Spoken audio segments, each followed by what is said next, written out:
Hello, America. My name is Dylan John, and you are listening to Nature and the Nation.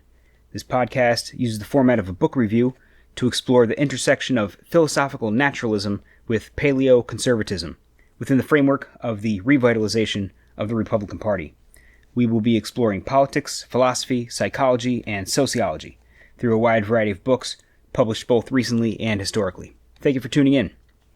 So, for today's episode, we will be looking at Darwinian Conservatism by Larry Arnhart. And this book is from 2005, so fairly recent in the greater scheme of books that I cover. The last two books were both from 1964, so we're at least moving into this century with this book, 15 years ago, this podcast being recorded in 2020. And this book was quite a find for me because as you know, if you've listened to any of the other shows or even seen the basic description of my podcast, I'm basically looking at the intersection of philosophical naturalism and paleoconservatism. Now, what does that mean? Philosophical naturalism, essentially that all phenomena in the world are the result of other natural phenomena. There's nothing supernatural. It's sort of an inherently either atheistic or pantheistic sort of approach. It does not allow for a supernatural entity to have an effect on the world in any way. And so the ramifications of that for our understanding of what humans are is essentially that we are animals that have evolved from lower forms of animals, and that so it's really rooted in evolutionary theory as far as understanding what we are and how we got here. So my approach is fundamentally Darwinian in that sense. A lot of the books that I've looked at so far have touched on some evolutionary theory, like, for example, The Selfish Gene by Richard Dawkins and The Origins of Virtue by Matt Ridley. Those books talked about evolutionary theory a little bit, some of the other ones as well. And so I've really been kind of looking at the ways in which evolutionary theory supports the premises of conservatism, and more specifically paleoconservatism. And this book, I was really surprised to find that this book exists. As soon as I saw it, I was like, yeah, I have to have that, and I have to review it, because this book is really driving home the same points that I'm driving home. And I hadn't seen this book or heard of it until just recently, but upon reading it, I find that a lot of the same ideas that I've had or been trying to advance are covered in this book to some extent. So, partly there's this guy's already come up with all the stuff that I came up with before I did, but that's not really relevant, because the contents of the book is really accurate. I think it has a real value for conservatism to look at evolutionary theory and the ways in which that conservatism is supported by evolutionary theory, and use this rhetorically in discussions with leftists, in pointing out that their fundamental premises are actually not supported by scientific research, are not supported by evolutionary theory. The standard understanding of psychology today doesn't back up the conservative position. So, the last book, Suicide of the West, talked about liberalism and gave it sort of a fundamental core idea of the unbounded plasticity of human nature, or the lack of a human nature, sort of the blank slate theory, that people don't have any particular nature to them, and therefore we can create whatever sort of society we want just by tweaking the institutions and educating people in the correct modes of thinking and kind of sculpting people into the mold of what we want a good citizen to be, and so on and so forth. We can make the society that we want to make through adjusting these circumstances, and sort of set that as the core of liberalism. And that's a topic that has come up in a couple of books so far. And so the first section I'm going to read from this one, he mentions a few of the books actually that I've already reviewed, and I'll talk about that a little bit more after I read this section. I'm going to jump in, like all of my podcast episodes, I'm going to read a few fairly significant sections here. It's not a long book. It's only 140 something, 144 pages, 142 pages. So, it's the kind of book that if you're dedicated, you can read it in an evening. I don't know as though I could read it in an evening. I don't read that fast, but it's not a long book. I'm not going to cover a lot of it.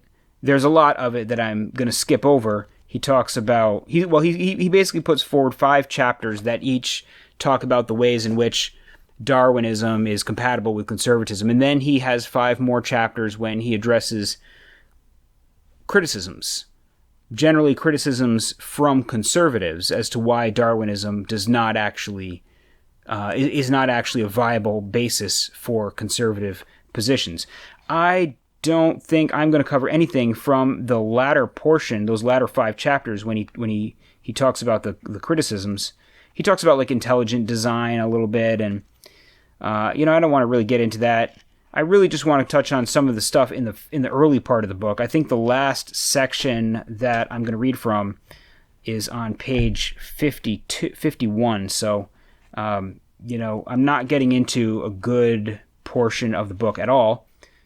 But I highly recommend it. This is one of the books that I think most concisely makes the point that I've been driving at. And there are some parts of the book that I'm a little more skeptical about. Like, for example, he really tries to push the idea that Darwinism is compatible with Christianity or biblical Christianity. And I really don't see that. I don't think it's compatible fundamentally. And I think he really wants to say that conservatism doesn't have to change at all fundamentally in order to embrace Darwinism. It's like he's really trying to sell this idea to conservatives, but I think that a Darwinian or an evolutionary conservatism is fundamentally going to be different than a Christian conservatism. Inevitably, if it's not different at all, I would be skeptical.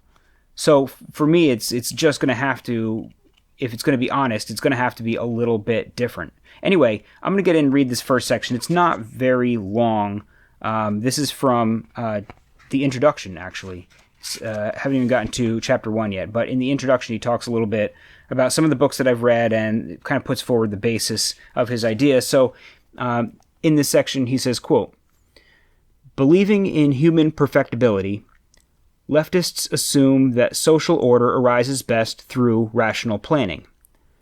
Believing in human imperfectibility, conservatives assume that social order arises best by spontaneous evolution.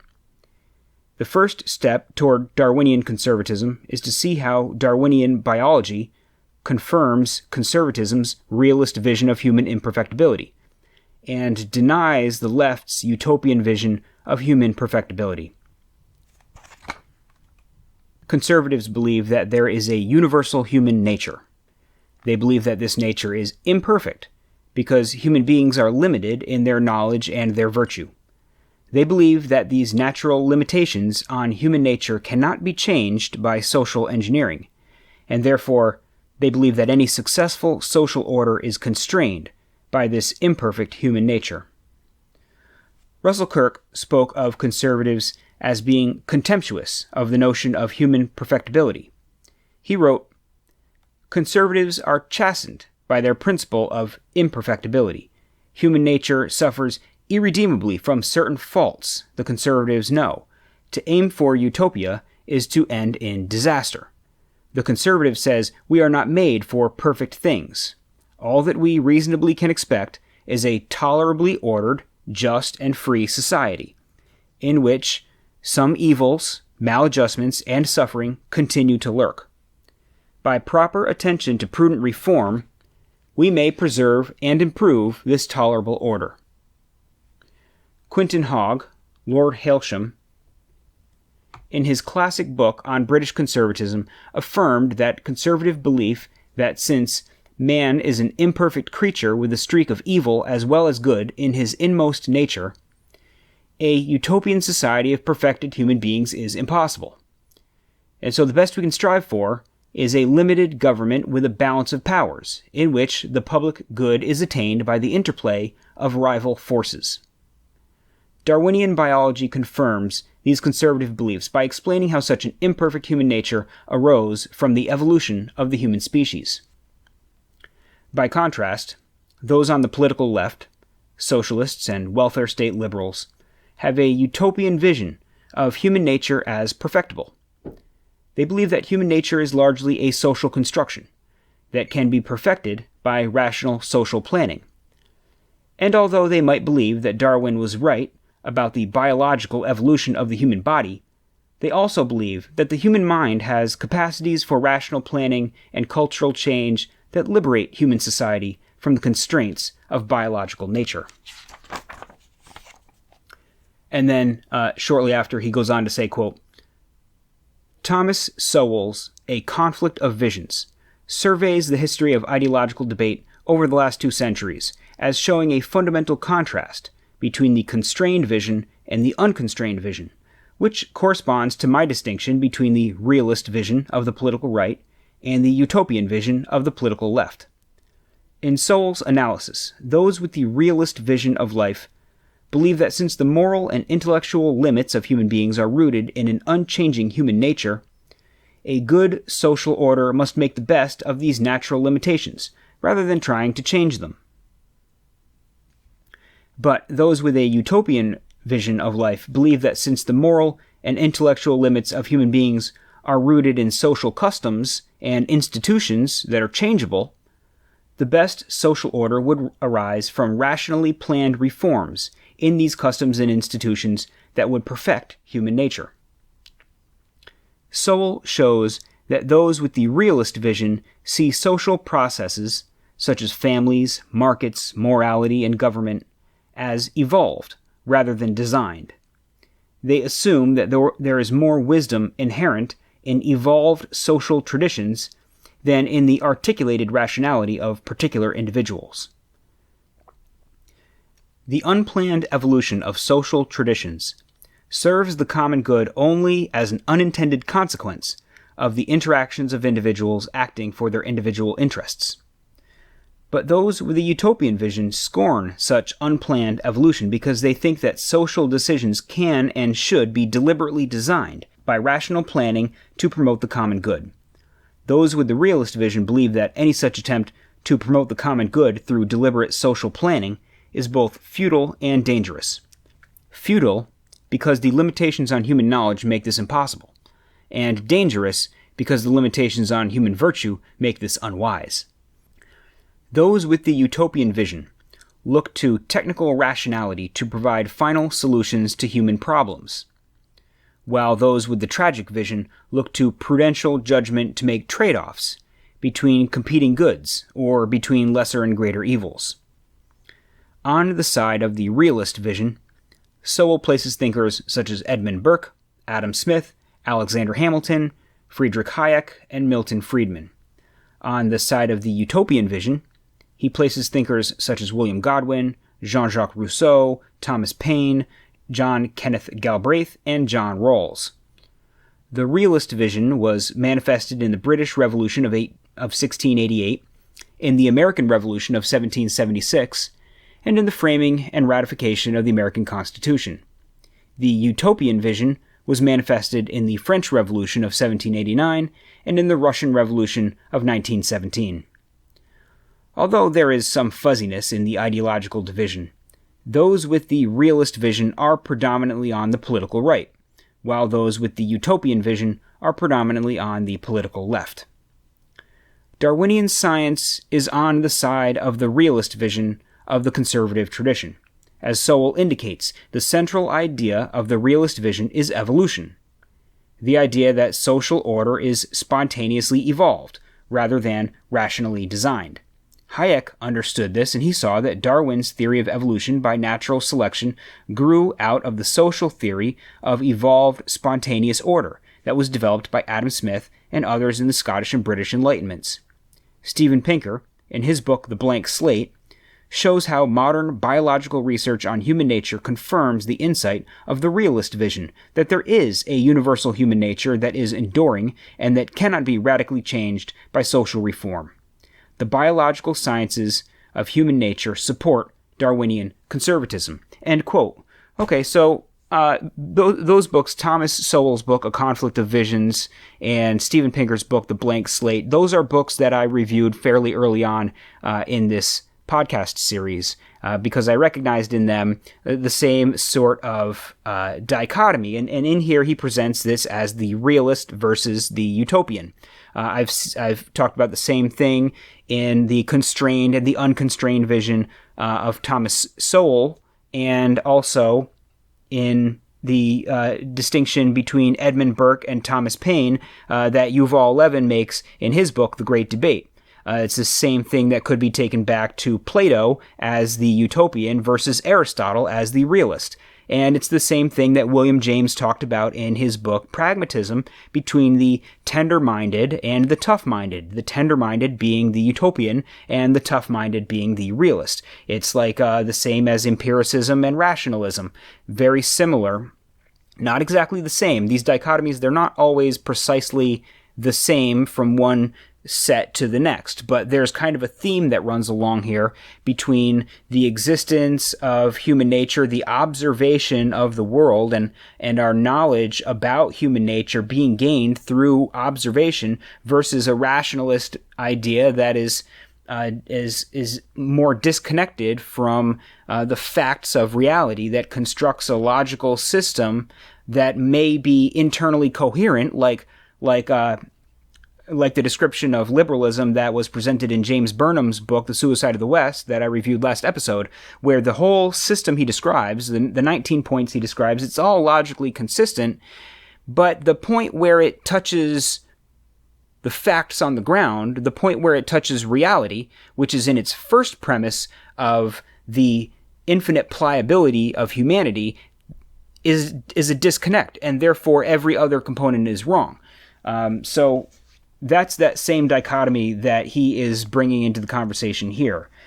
And so I thought that was great. There's other stuff that he talks about, but I'm not going to get into where he brings it up, like Herbert Crowley or other conservatives and other liberals. But that was really what I wanted to touch on that part.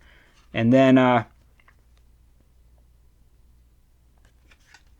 he talks about spontaneous order, and he talks about Hayek. Hayek was really one of the major proponents of the idea of spontaneous order, and that really came down from Hayek largely in economics. Hayek was an economist, and he talked about capitalism as a system of spontaneous order, where all people are making their own individual decisions about what they want to buy, how much they want to spend on it, how much they're willing to sell their labor for, and each person is making their own individual decisions, and through the interactions of all these individuals, a greater order arises, which is the market system. And so there are emergent laws of market systems, so it forms a sort of order, but that order is not directed or designed by anybody. These prices aren't set by anybody. They're the prices and the quantities demanded and the types of products offered and the systems of sales and distribution that arises out of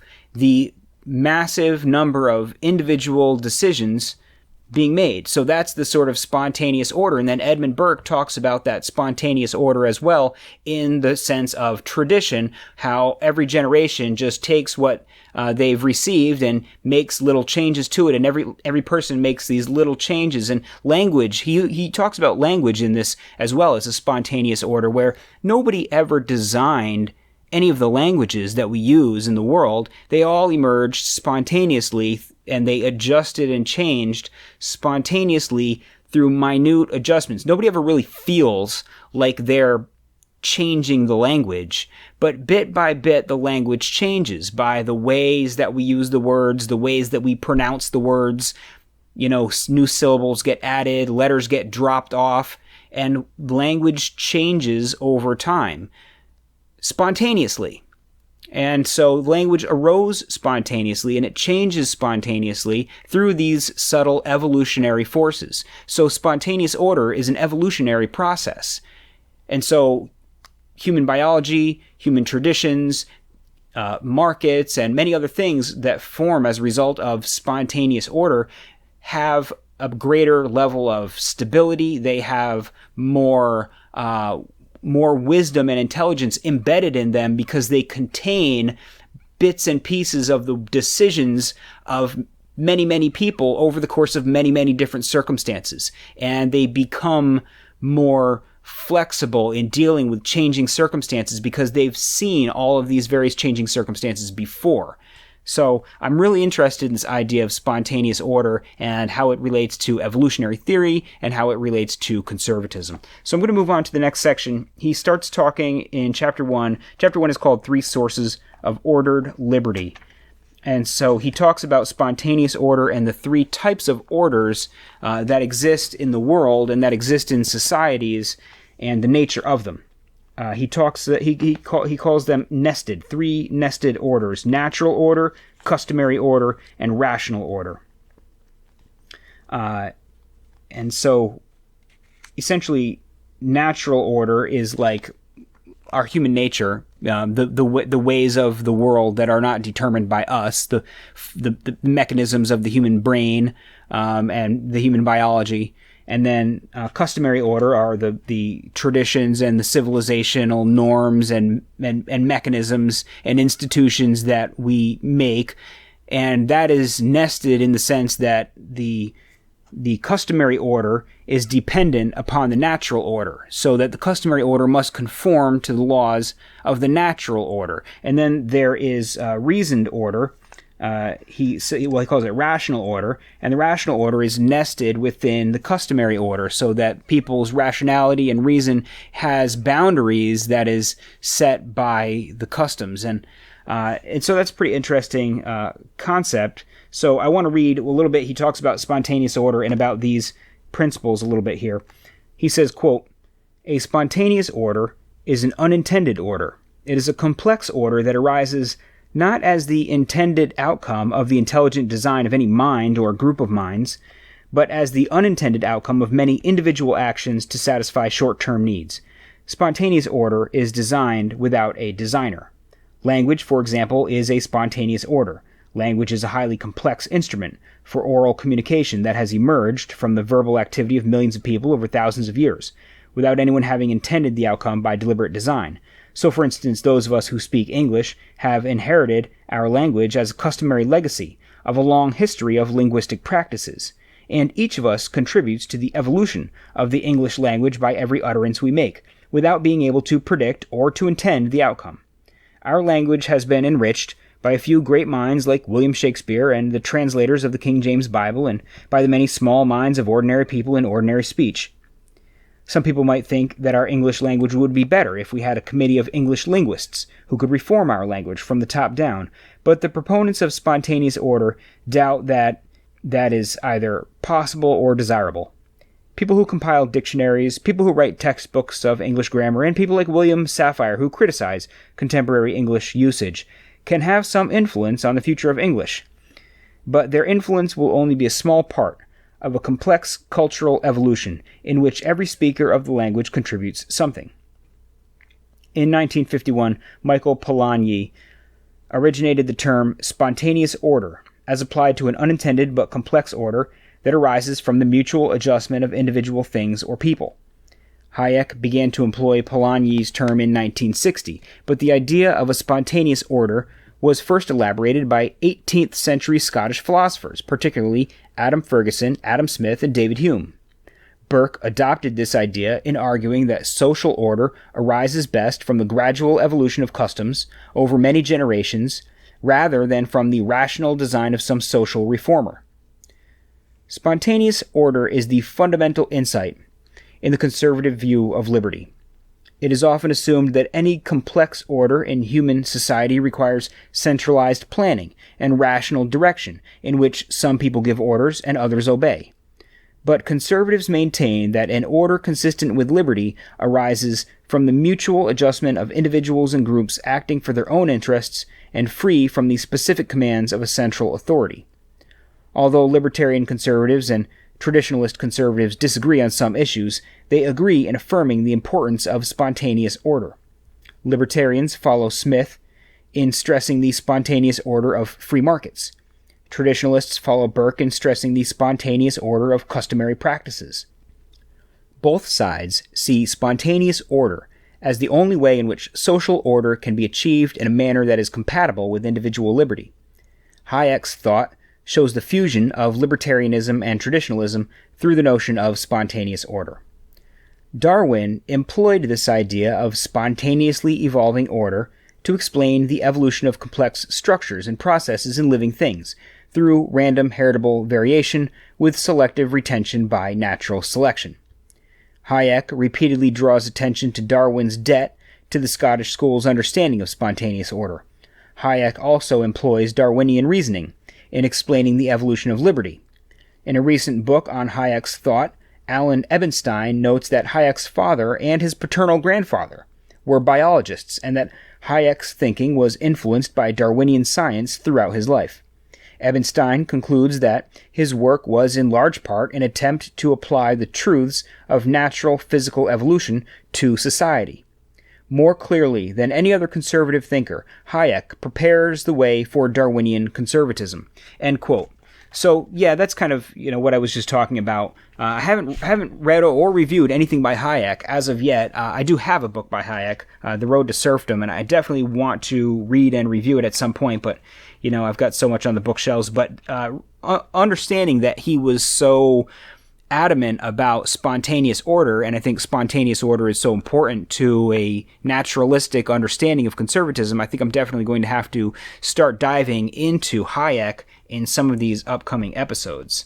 So there is that, and then moving on, he's going to talk a little bit here about this sort of nested order that I had mentioned. So in this section he says, quote, Darwinian conservatism explains social order as the product of three kinds of order: natural order, customary or habitual order, and rational or deliberate order. This analysis of order as natural, customary, and rational was first stated by Aristotle and later adopted by philosophers such as Cicero and Thomas Aquinas. It is also implicit in Darwin's account of the human moral sense. Hayek employs the same analysis, but his stress on customary order obscures the hierarchical relationship between these three kinds of order. Hayek also fails to see how a Darwinian account of morality and social order includes these three sources of order. As originally suggested by Aristotle, we can explain both the social order of a community and the moral order of an individual life as a product of nature, physis, custom or habit, ethos, and reason or deliberation, logos. Instead of seeing an antithetical dichotomy of nature versus convention, we should see a three-level nested hierarchy in which custom presupposes nature, and reason presupposes both nature and custom. The fully developed order in a community or in an individual arises as the joint product of natural propensities, the development of those propensities through habit or custom, and the rational deliberation about those propensities, habits, and customs. This same trichotomy of order is implicit in Darwin's biological account of the human moral sense. As naturally social animals, human beings are endowed with social instincts so that they feel a concern for others and are affected by social praise and blame. As animals capable of learning by habit and imitation, human beings will develop habits and customs that reflect the social norms of their community. And as intellectual animals, human beings can rationally deliberate about their social instincts and social customs to formulate abstract rules of conduct that satisfy their natural desires as social animals. This allows for moral progress through history, which eventually leads to the formulation of moral principles, such as the Golden Rule. Darwin concluded, ultimately, a highly complex sentiment, having its first origin in the social instincts, largely guided by the approbation of our fellow men, ruled by reason, self-interest, and in later times by deep religious feelings, confirmed by instruction and habit, all combined constitute our moral sense or conscience. End quote. So, yeah, our morality, the idea here is that our moral sense is built by all three of these different components. Now, he talks more about morality. This section talks quite a bit about the quote-unquote moral sense. I've got a few other books that go into significantly greater detail than this regarding moral sense. That was from Chapter 1 about ordered liberty. Chapter 2 is all about the moral sense. So he talks about that a little in Chapter 1 and in Chapter 2. Now, I've got a few other books. I've actually got another book by this author that goes into a lot more detail about this idea of moral sense, and I've got a few other books as well that I want to review independently. So I'm not going to talk about that concept anymore here, but I just want to point out that if you think back to Jonathan Haidt's book, The Righteous Mind, he talked a lot about sort of a moral sense and kind of compared it to the taste buds, so that we don't operate by moral laws. And you can't formulate a moral law. You can't rationally craft this moral system. Our morality is hardwired into our brain, and we have sort of a sense of whether something is right or wrong. And we've got these different moral taste buds, so to speak, these moral foundations. And he talked about 6 moral foundations. I don't know if it's exactly 6, if that's accurate or not. I had kind of questioned that a little bit in that episode, but the idea stands that we have a hardwired moral sense, as opposed to, say, getting all of our morality through a belief in God, through a belief that we'll be punished if we do immoral things. And then there's Dostoevsky's statement that if there is no God, then all is permitted. I'm paraphrasing. I don't remember if that was exactly it, but essentially, if there's no God, then there's no moral rule. There's no objective morality, and everything is subjective. Everything is arbitrary, and there's no rules anymore without God. But the idea of the moral sense is that there are rules even without God. The rules are acquired through the evolutionary process, and we can't escape them because they're in our brains biologically.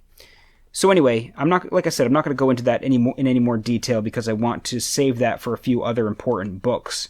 But I do want to talk a little bit in this section when he talks about men, women, and children.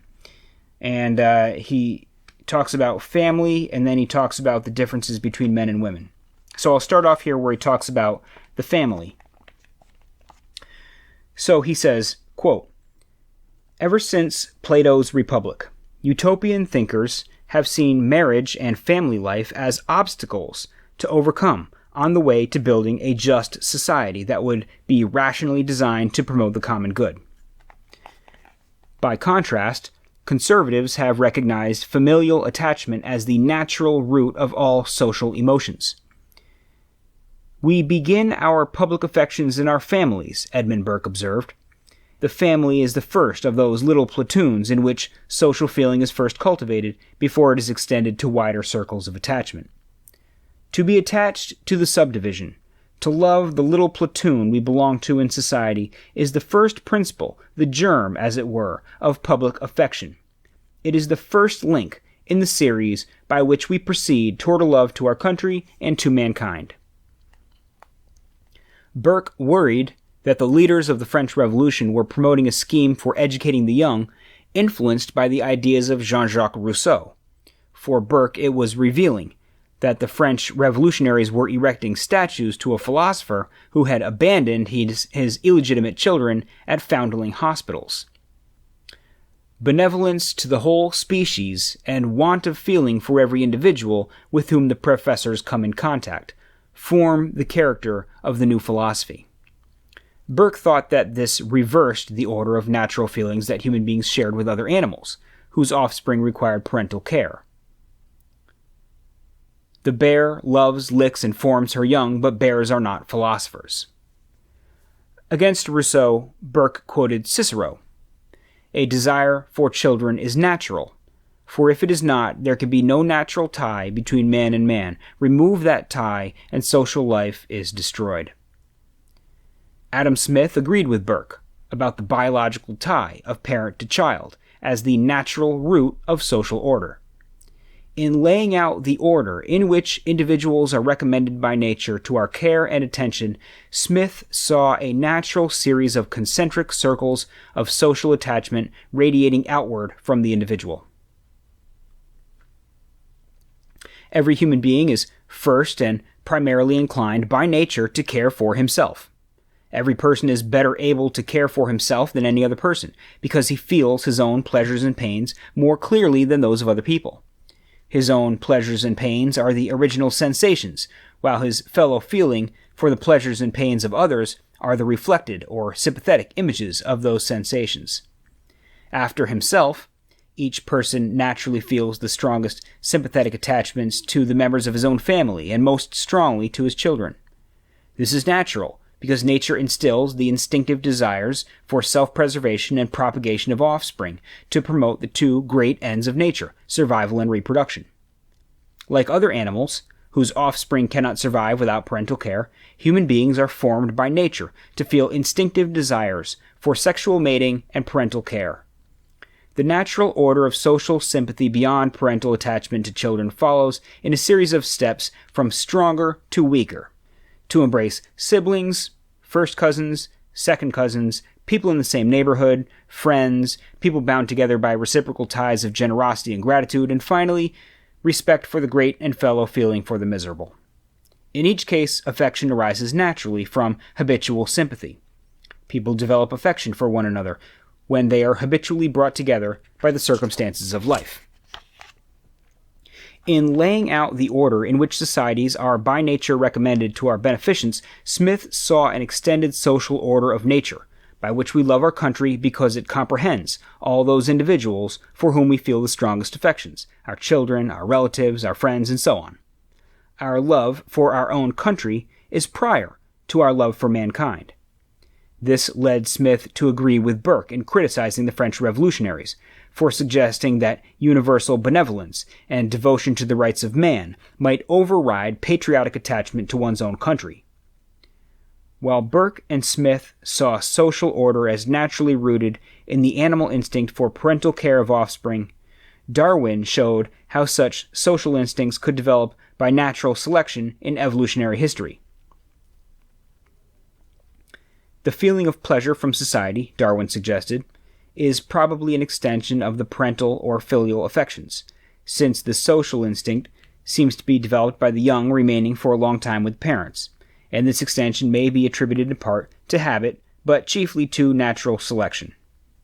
Darwin adopted Smith's idea of sympathy to explain how the extension of sympathy beyond the family could explain social order generally. The natural desire for justice as reciprocity, the tendency to return benefit for benefit and injury for injury, would promote habitual sympathy between people who cooperated with one another. Such social instincts of kinship and reciprocity would be favored by natural selection because they would enhance survival and reproduction. So, end quote. So he repeats himself a little bit there, but the main premise here is that the natural instinct of affection for one's children is the root of social order. The natural desire to pair up with another person and procreate and have children and secure those children's capacity to grow and survive themselves, and to have sympathy and friendship with our kin also expands. This comes back to some of the stuff from the selfish gene, where this is advancing the genetic code.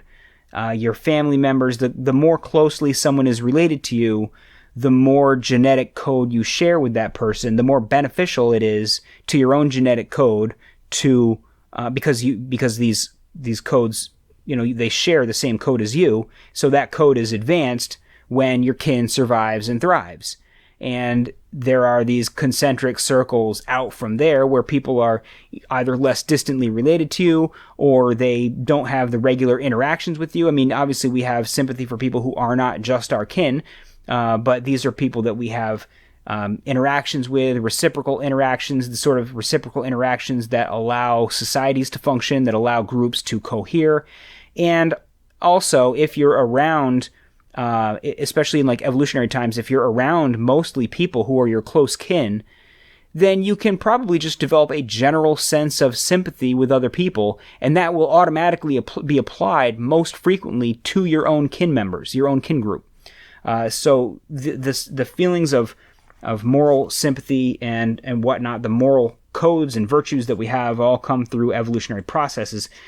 And it all comes down to the family and the preservation of the family. So he's really saying that the conservative focus on the preservation and upholding of the family is a biologically acquired trait that we have, and it works for us individually, and it works well for us as a society when we say that not only do I want my family to be able to do well and thrive, I want to see all American families do well and thrive and be able to stay together and be able to support one another. And to say that I don't want to see, single parenthood or out of wedlock children or whatever, the various influences that I'm not going to go down the list, but all the various influences that seem to undermine the family. That if the family is the root of social order, then I want to make sure that all families in America are doing well and are bound together well, because that helps society function. So there's there's a nice meshing between conservative traditional principles and Darwinian instinctive drives. So then I want to read the part where he gets into the differences between men and women. And I think this is interesting. So he says here, quote, "Liberals and socialists tend to agree with the gender feminist assumption that the behavioral differences between men and women are mostly social constructions rather than natural propensities. And as social constructions, they can be changed by social policy to promote an ideal of sexual equality in which sex differences would disappear."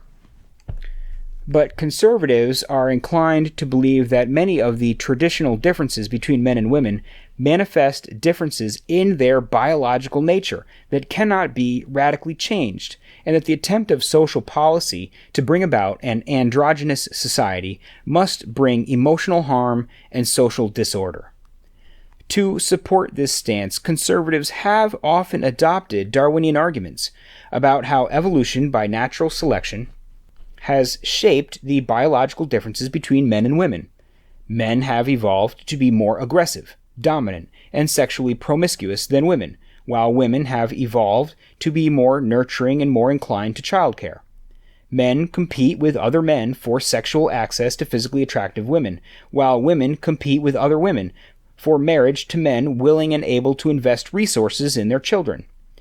The violent aggressiveness of young men becomes socially destructive when it is not domesticated by marital and familial duties. Conservatives believe, therefore, that a fundamental concern of traditional morality is to use marriage to put men under the civilizing influence of wives and children. The dispute between those on the political left, who think sex differences are socially constructed, and those on the political right, who think sex differences are biologically natural, is at least 2 centuries old. Socialists have tried to establish absolutely egalitarian societies in which marriage and private families would disappear, and in which men and women would become indistinguishable. The conservative opponents of such utopian projects have criticized them as contrary to human biological nature, and thus contrary to natural law. So, for example, in Ludwig von Mises's Socialism, first published in 1922, Mises agreed with the liberal feminists, who argued that men and women should be equal under the law, but he disagreed with the socialist feminists, who argued for abolishing sex differences. It is a characteristic of socialism, Mises observed, to discover in social institutions the origin of unalterable facts of nature, and to endeavor, by reforming these institutions to reform nature. In response to a new wave of radical feminism in the 1960s and 1970s, conservatives argued for the naturalness of sex differences by appealing to Darwinian biology.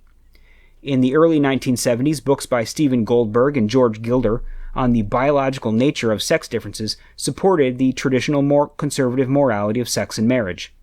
Goldberg stressed the male desire for dominance that explained why there has never been a truly matriarchal society. Gilder stressed the turbulent aggressiveness of young unmarried males and their need for civilizing effects of marriage. In the 1990s, conservatives cheered Camille Paglia's zesty attack on the feminist assumption that sex differences were cultural contrivances rather than biological facts. Later, conservatives like Christina Hoff Sommers made the case for respecting natural sex differences in the moral education of boys and girls. Most recently, Stephen Rhodes' book Taking Sex Differences Seriously has continued this tradition of conservative reasoning about the biological nature of sex differences. Against the claim of gender feminists that sex differences are mostly socially constructed, and thus subject to change through social policy, Rhodes argued that men and women differ by nature because their biological natures incline them to have different preferences, abilities, and interests. As compared with women, men tend to be more aggressive, dominant, and sexually promiscuous. Women tend by nature to be more nurturing, more attentive to children, and less physically aggressive. Most women find their greatest happiness in being married and having children. Men are less inclined to commit themselves to marriage and parental care, although in the long run, men are generally happier when their restlessness has been calmed by marriage and children. Rhodes studied various kinds of scientific research, suggesting that these sex differences are rooted in biological nature. Most often, he cites research about the differing hormonal constitutions of men and women. For example, men having higher levels of testosterone and women having higher levels of estrogen, which promote different patterns of behavior in men and women. He also employs research on biological development to show how sex differences arise in fetuses and infants, research in neuroscience to show how sex differences show up in the brain, and research on animal behavior to show how sex differences arise in other animals closely related to human beings. He also refers repeatedly to research in evolutionary psychology that explains how these biological sex differences could have been shaped by natural selection in the evolutionary history of the human species. So, for example, if the reproductive fitness of males was enhanced by being more sexually promiscuous and more physically aggressive than females, and if the reproductive fitness of females was enhanced by being more selective in their mating and more attached to children, then it is likely that natural selection would have shaped the human species to show such sex differences. End quote. So, I like that. I haven't talked much about this topic yet in the podcast. It's been kind of coming down the pipeline. If I can find maybe a really good, solid book. The one that he recommends there, Taking Sex Differences Seriously. I don't have that book. Also, Christina Hoff Sommers talks about this a little as well. He talked about that. So there's a few suggestions in here, but I do want to get into that in more detail because it's very important for the conversations that we're having nationally and internationally about gender and about the idea of sex roles or gender roles or whatever, and the binding or the detachment of sex and gender. When you start to get into like transgenderism and how bound is our gender identity to our sex, and can we assume that if there are differences in outcomes between men and women, that some of those may be rooted in differences in interests that are themselves rooted in biology? These are the kind of questions that we need to have answers to, because we're rushing through all sorts of policy proposals and changes to social structures, long-standing social structures, based on an understanding of men and women that doesn't actually have support from psychology, biology, or evolutionary theory. So that's kind of important that we really understand, are there differences between men and women that are not just social constructions. We need to know the answer to these questions. And so I'm glad that he talks about that. Now, I'm not going to cover any other sections of the book. Those were the only parts I wanted to read. Like I said, there's more in here. There's some stuff that I disagree with a little bit. There's some stuff that I agree with. There's a lot of interesting stuff in here. So I highly recommend it, particularly given the nature of the podcast. And you know what? There's actually one last part that I found interesting that I just want to mention. His conclusion is very short, but he says, it's interesting. He says, quote, "I have argued for a fusion of Darwinism and conservatism in which Darwinian science supports the realist vision of human nature that sustains conservative thought, in contrast to the utopian vision of human perfectibility that runs through the tradition of leftist thought. Conservatives see human beings as naturally imperfect in their knowledge and in their virtue." End quote. So the reason that I wanted to point that out is because he says he's argued for a fusion of Darwinism and conservatism. And that's, when I first started my podcast, I called it the Neo-Fusionist Book Review. And over time, I thought, that's not necessarily the best phrase because it has certain connotations that I wasn't sure I wanted to follow up on, and I didn't want to have to explain it to people. But it's interesting. He says he's arguing for a fusion of Darwinism and conservatism. Same fusion that I've been arguing for, the kind of understanding of the Darwinian roots of the principles that make up conservatism. And it really just validates that our position is the correct position. So anyway, that's all I wanted to talk about in this book. There's a lot of good stuff in it. Go out and pick it up. I highly recommend it. And I will catch you on the flip side. Bye.